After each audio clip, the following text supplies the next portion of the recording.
Welcome everyone, I'm the Depressed Dior, and this is Arkham Horror the card game on Tabletop Simulator. Uh, for me, it's been a little while since I've actually ran any of the campaigns. I only just recently did my own run of a campaign that I wasn't sure I was going to like, but actually kind of went pretty well. I do have some criticisms for it, but it definitely kind of interests me, so I'm actually going to go ahead and try running it again. Um, But yeah, I kind of been going back and forth on whether or not I wanted to do another custom scenario again or custom campaign again. Whether or not I wanted to try to play around with some of the custom investigators, because there's a number of them that are actually pretty fun to try. And then of course there's all the standard campaigns, which I have not done all of them yet. Obviously there's Edge of the Earth, Scarlet Keys, Hemlock Vale, and the latest one, which was Drowned City. I kind of voiced that I wasn't sure I was going to be playing any of those. Every time I try to play Edge of the Earth, I end up just getting turned off by it, which is unfortunate because I really like the big maps and stuff it has, but the checkpoint system and a lot of the reading it has just kind of shuts me down. And that's saying a lot since I've played through Madara, and that has a boatload of reading as well. Speaking of boatload of reading, the campaign I'm going to be running this time is one I wasn't expecting to run, but I'm going to be doing Scarlet Keys. So this is the campaign I ran just recently on my own. I did two-hand solo as usual. I ran with a Thug, Stella Clark, and was it Daisy Walker? And it went rather well, though. To be fair, I'm pretty sure in none of those scenarios I got really, really lucky in. There's a mechanic in this that does require a lot of guessing, and I ended up finding the right thing first time a lot of times. And of course, playing this blind can be pretty rough because there's just a lot of information that you just don't know. Also, this campaign in particular is also pretty high on the difficulty side. It's definitely not as soul crushing as Forgotten Age in comparison, but it is still it has really high difficulty checks, high shroud values, a lot of high monsters with a lot of high combat and evade values. You're kind of expected to either have high stats, or at least a way to get your stats high, or have a way of automatically succeeding or getting clues with various event cards and things like that. Obviously, with Daisy, I had access to the Necronomicon, the not the weakness version, but the 5XP version. But it went rather well. It was my first time trying to play Stella Clark as just a mostly combat character, and it was kind of awkward. I did play with Quick Learner and all that, and it just kind of was. It was kind of awkward, but it kind of worked out. Having kind of being sort of a flex type character definitely helps. But yeah, I'll talk more a little bit about the difficulty and all that as we go. I definitely can say that for this campaign, if you're playing this physically, the actual physical board game, I could definitely see that this is a lot to keep track of. Keeping track of the map, there's a number of scenarios that can change the map drastically, and you still have to retain information about the previous map. It's really a lot. It requests a lot of your board space, or table space rather. And I've mentioned in previous videos my thoughts about the differences between easy and normal difficulty. And this particular campaign definitely blurs the line quite a bit. Unfortunately, where easy difficulty is supposed to be kind of more of a ramp to kind of get used to the higher difficulty modifiers, like the -4s and -5s, that ramp has long since been in disrepair, and unfortunately, a lot of the symbol tokens just kind of make that decision a little less useful. That being said, easy is still easier than normal, purely by math, but it's definitely not as casual as some people would call it, as it was in the core box and a lot of the earlier scenarios or earlier campaigns. Anyway, so enough rambling about the start. Like I said, I just recently did a playthrough of this. I did make it to the end.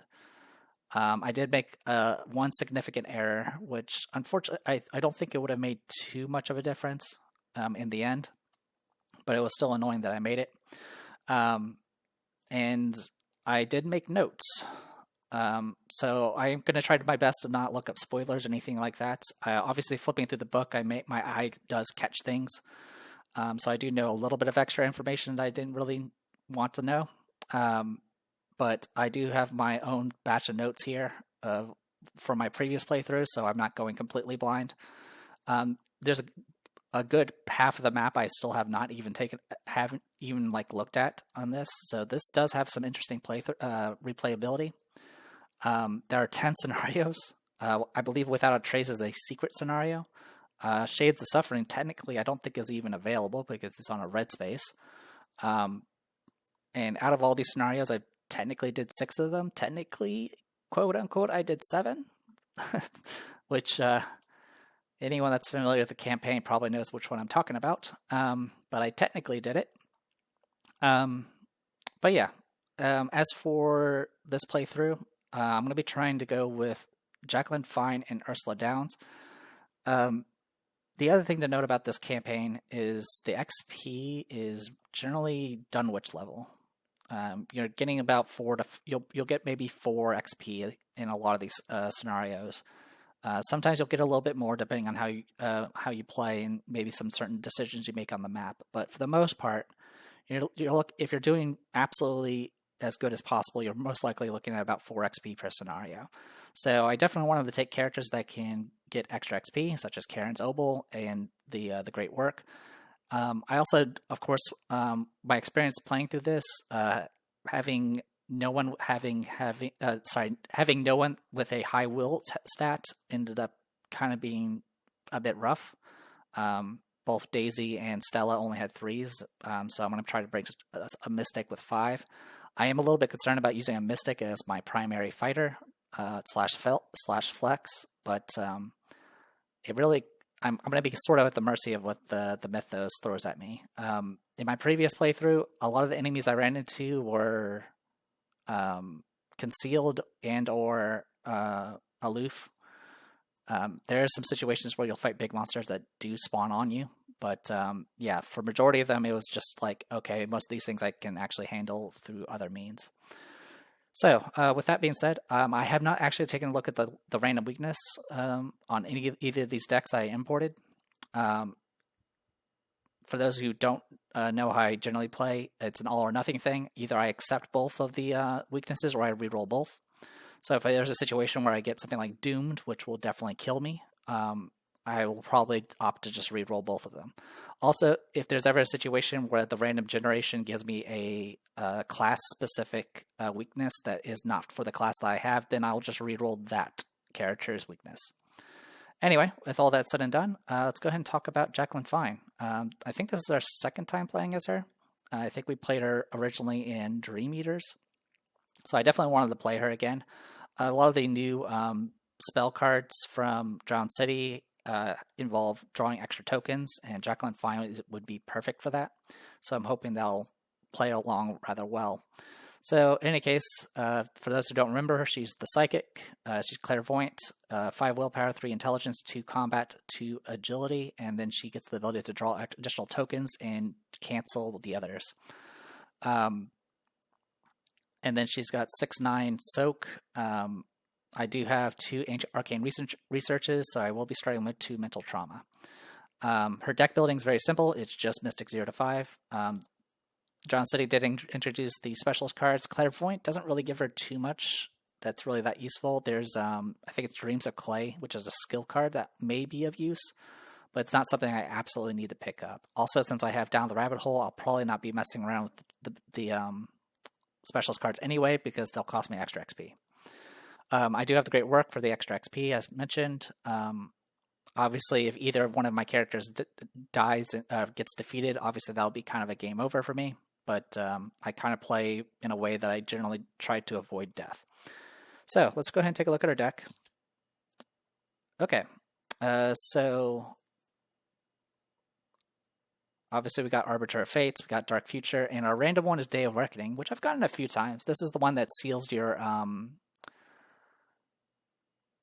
seals your Elder Sign, which sucks, but it's not the end of the world.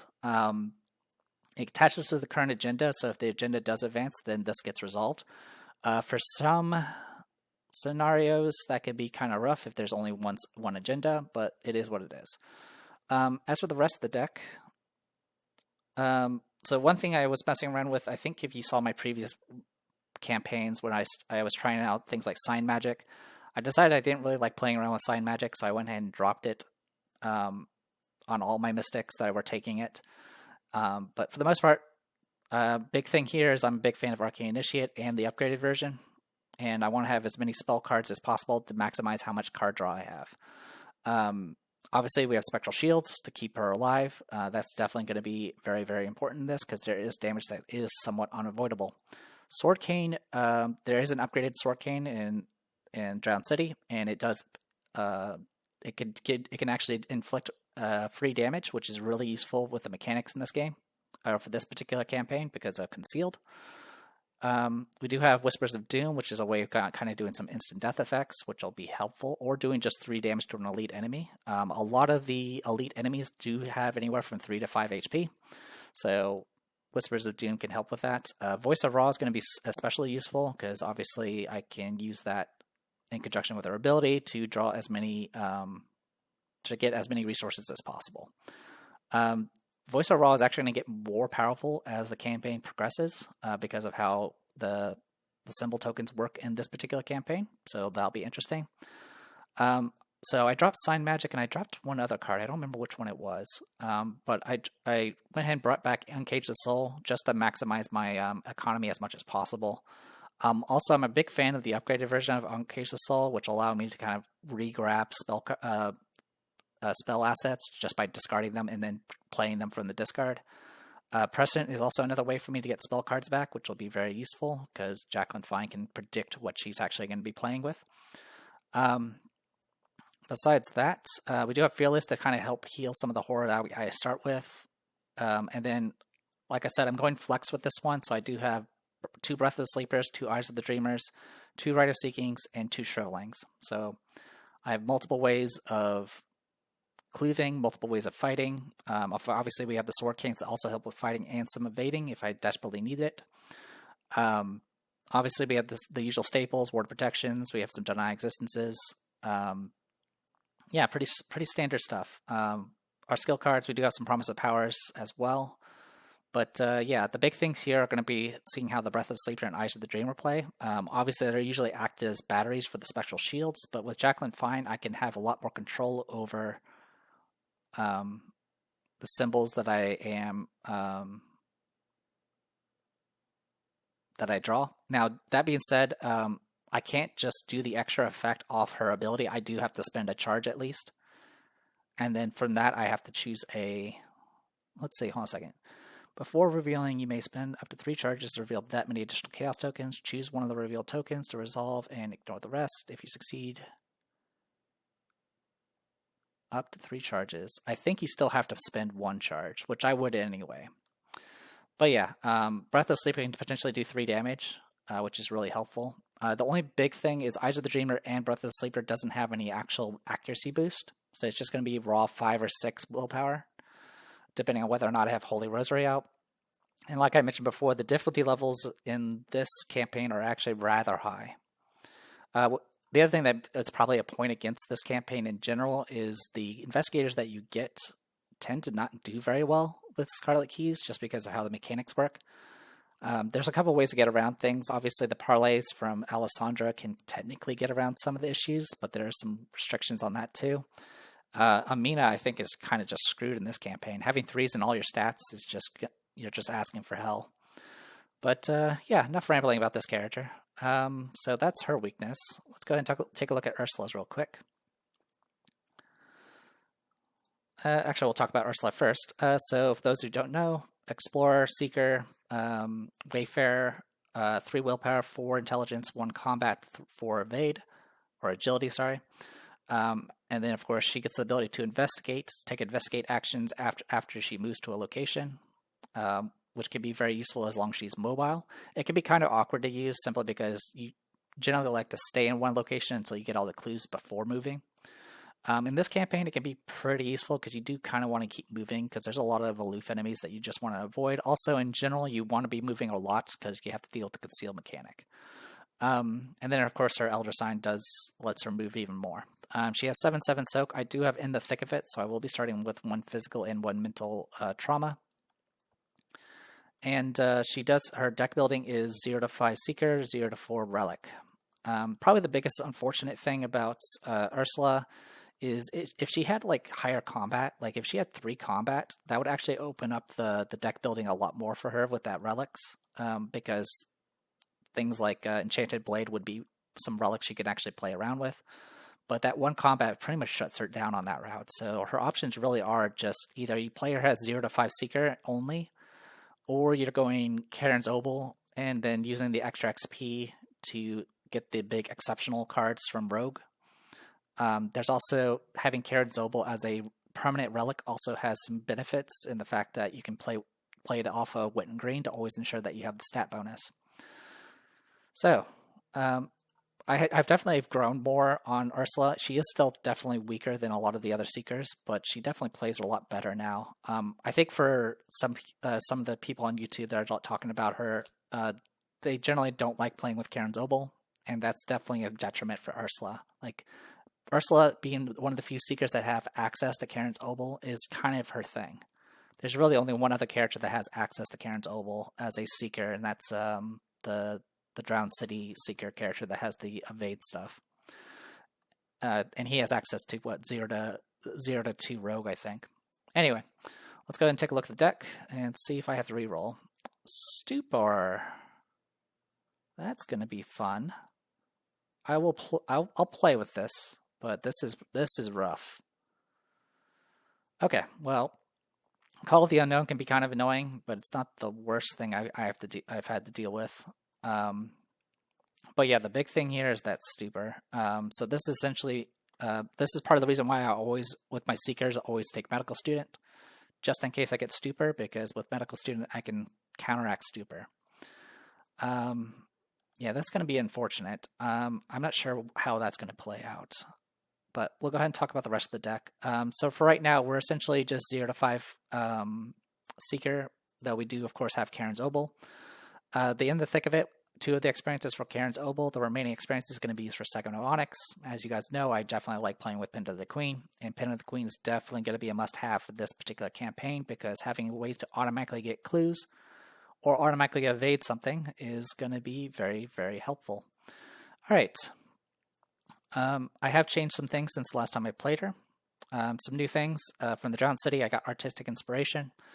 All this really does is it kind of ensures that you can change all the cards in your hand into something that gives you a +1 to your skill checks.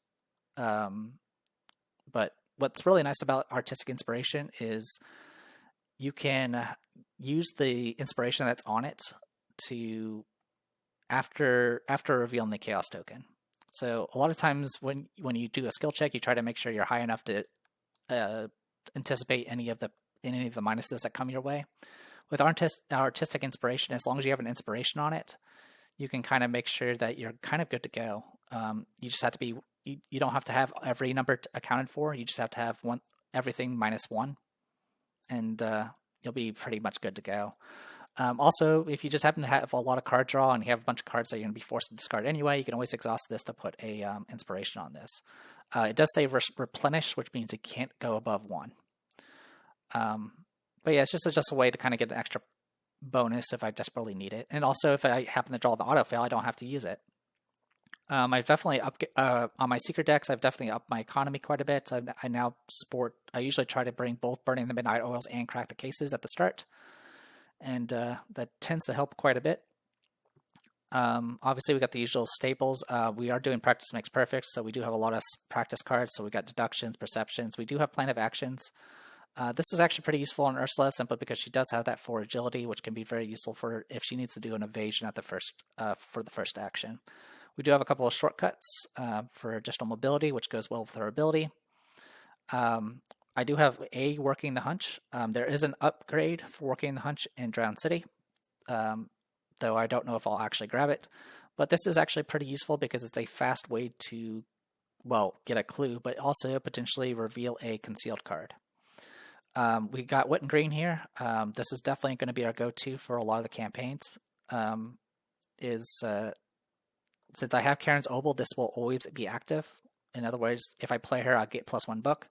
The upgraded version gives +1 book, +1 willpower. And then more importantly, I can use her to essentially tutor for relics and tomes. I do have a couple of tomes. I do have Grim Memoirs, which will help with card draw and her somewhat okay intelligence stat. We do have one magnifying glass to help shore that up as well, and that's kind of it. We do have a couple of unexpected courages, and that's kind of it. Yeah, pretty straightforward deck. We have a couple of Eurekas as well. So yeah, pretty much the goal for Ursula is just to survive, move around, get all the clues, get the Segment of Onyx out as many times as possible to get the Pin of the Queen. We do have a Tooth of Etzli as well, just for the relic slots, but it's kind of just a placeholder for another card in the future. All right, so yeah, Stuber's going to be a bit rough, but with Jacqueline also helping out, it might not be too bad. Cannot take any of these types of actions again. Yeah, it's actually going to be pretty bad. I only have one way of healing it too, which is Medical Student. So if I end up starting with Medical Student in hand, I will probably just keep it in hand, just to deal with Stupor. Yeah, if anything's going to destroy me, it's going to be this card.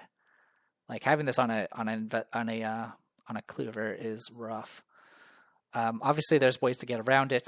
Segment of Onyx can get around it, or sorry, Pin of the Queen can get around it. Working a Hunch can get around it, but yeah, it's still gonna be kind of painful.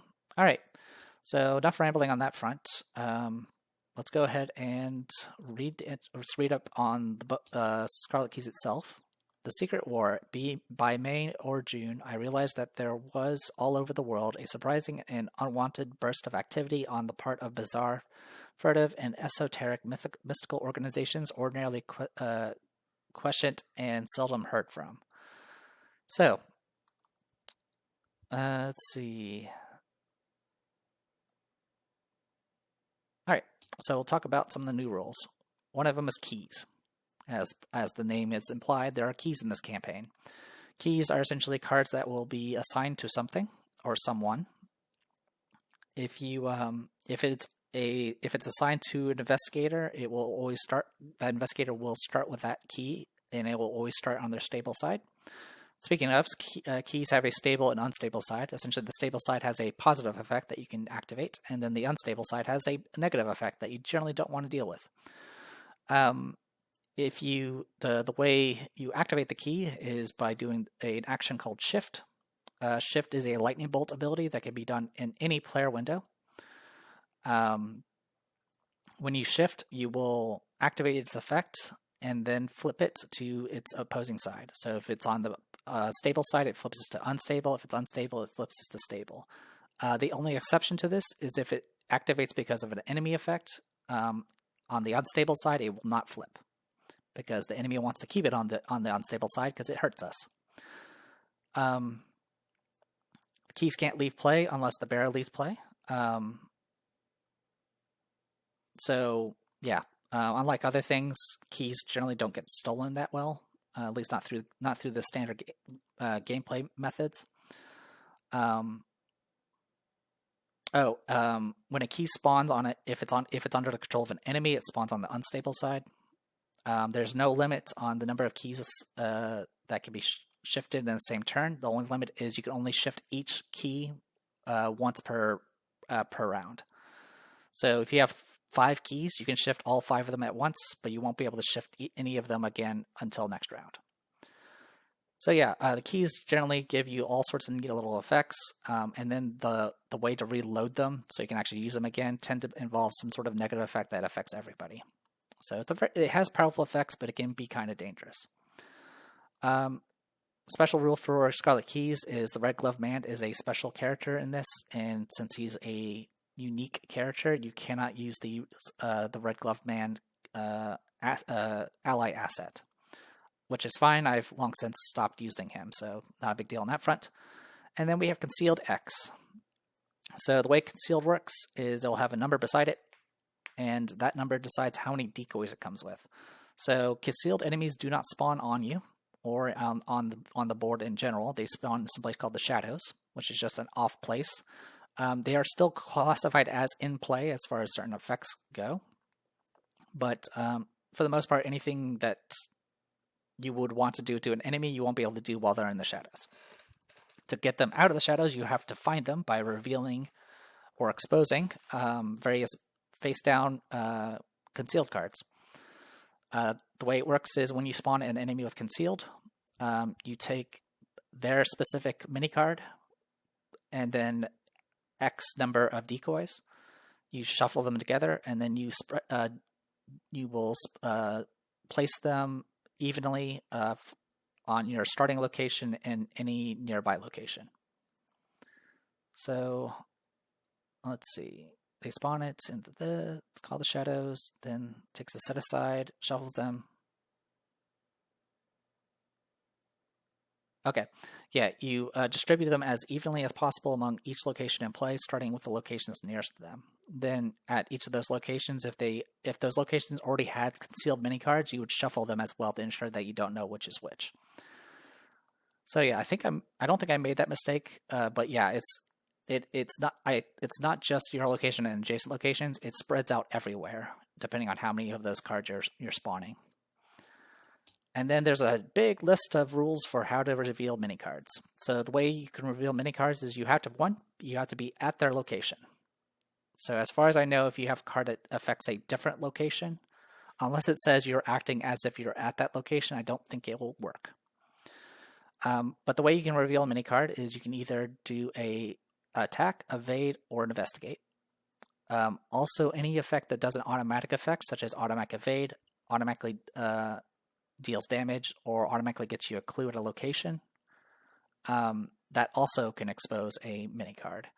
Now, one thing to note is any sort of effect from an asset or an event that you're using to do said attack, evade, or investigate, you can choose to cancel the effect of that card to essentially, instead of doing the standard of whatever you're doing, you can choose to reveal a mini card.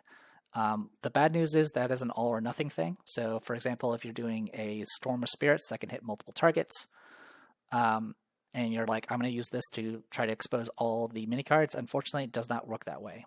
What will happen instead is you will choose one of those mini cards to reveal, and that will cancel the entire effect of your